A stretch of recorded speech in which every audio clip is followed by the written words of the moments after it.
আমাকে কথা দিও টিকিটটা বাবলু কোলেকে পাইয়ে দিলি। আমি কি সে কথা একবারও অস্বীকার করেছি মাসি? চুপ হারামজাদা। এই ভিডিওটি শুধুমাত্র আপনাদের মনোরঞ্জনের জন্য, অযথা সিরিয়াস মাইন্ডে কেউ।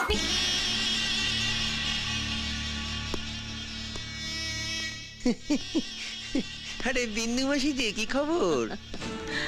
আপনি তো আর এখন বিন্দু মাসির হাতের পান খেতে আসেন না, তাই বাড়ি বয়ে আপনাকে পান খাওয়াতে এলাম। সম্পর্কটা এখানেই শেষ করে দিলেন সামন্ত মশাই? এ তুমি কি বলছো মাসি? তোমার সঙ্গে আমার সম্পর্ক কি আজকের? আমি আগে যেমন তোমায় ভালোবাসতাম এখনো তেমনিই ভালোবাসি। এর চেয়ে বেশি বলার আগে আপনার লোকদের সরে যেতে বলুন শান্ত মশাই। দেখলে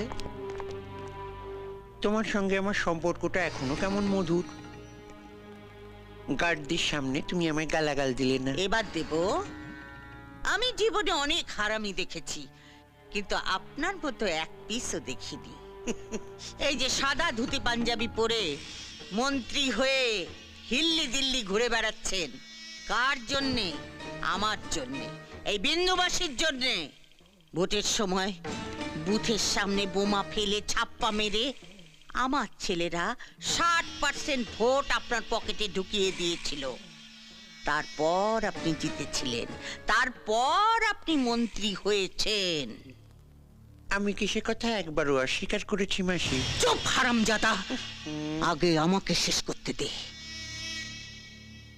আমাকে কথা দিও টিকিটটা বাবলু কোলেকে পাইয়ে দিলি। বাবলু আর বড় কাছে মই লাগিয়েছিল। পার্টি প্রেসিডেন্ট নিজে ওর নাম প্রস্তাব করেছে।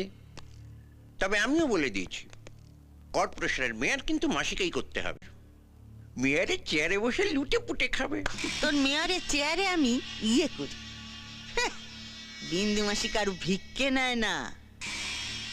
আপনার পার্টি আমাকে টিকিট দিক বা না দিক, ভোটে আমি দাঁড়াচ্ছি ওই বাবলু কোলের বিপক্ষে। ভোটের এখনো অনেক দেরি আছে, তার আগেই আপনি জানতে পেরে যাবেন কে জিতেছে, ওই বাবলু কোলে না এই বিন্দু মাসি। তারপর দেখ কেমন লাগে। এই চলে আয় সবাই।